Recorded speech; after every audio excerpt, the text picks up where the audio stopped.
La Genèse, chapitre 8. Dieu se souvint de Noé, de tous les animaux et de tout le bétail qui était avec lui dans l'arche.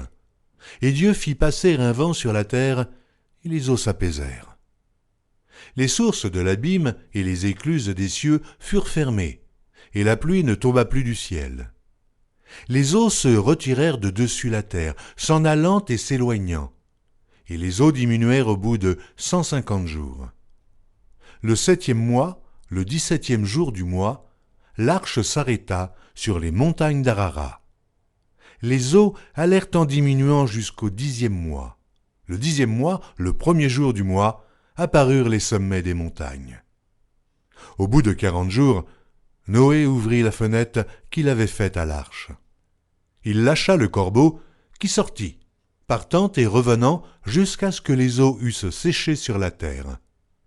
Il lâcha aussi la colombe pour voir si les eaux avaient diminué à la surface de la terre. Mais la colombe ne trouva aucun lieu pour poser la plante de son pied, et elle revint à lui dans l'arche, car il y avait des eaux à la surface de toute la terre. Il avança la main, la prit, et la fit rentrer auprès de lui dans l'arche. Il attendit encore 7 autres jours, et il lâcha de nouveau la colombe hors de l'arche. La colombe revint à lui sur le soir, et voici, une feuille d'olivier arrachée était dans son bec. Noé connut ainsi que les eaux avaient diminué sur la terre. Il attendit encore 7 autres jours, et il lâcha la colombe, mais elle ne revint plus à lui. L'an 601, le 1er mois, le 1er jour du mois, les eaux avaient séché sur la terre. Noé ôta la couverture de l'arche. Il regarda et, voici, la surface de la terre avait séché. Le 2e mois, le 27e jour du mois, la terre fut sèche.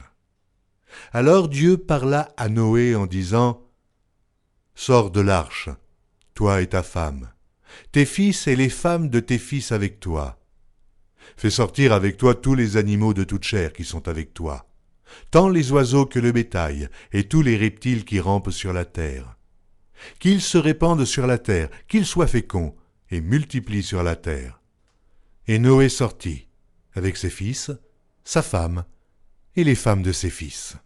Tous les animaux, tous les reptiles, tous les oiseaux, tout ce qui se meut sur la terre selon leur espèce, sortirent de l'arche. Noé bâtit un autel à l'Éternel. Il prit de toutes les bêtes pures et de tous les oiseaux purs, et il offrit des holocaustes sur l'autel. L'Éternel sentit une odeur agréable, et l'Éternel dit en son cœur, « Je ne maudirai plus la terre à cause de l'homme, parce que les pensées du cœur de l'homme sont mauvaises dès sa jeunesse. Et je ne frapperai plus tout ce qui est vivant comme je l'ai fait.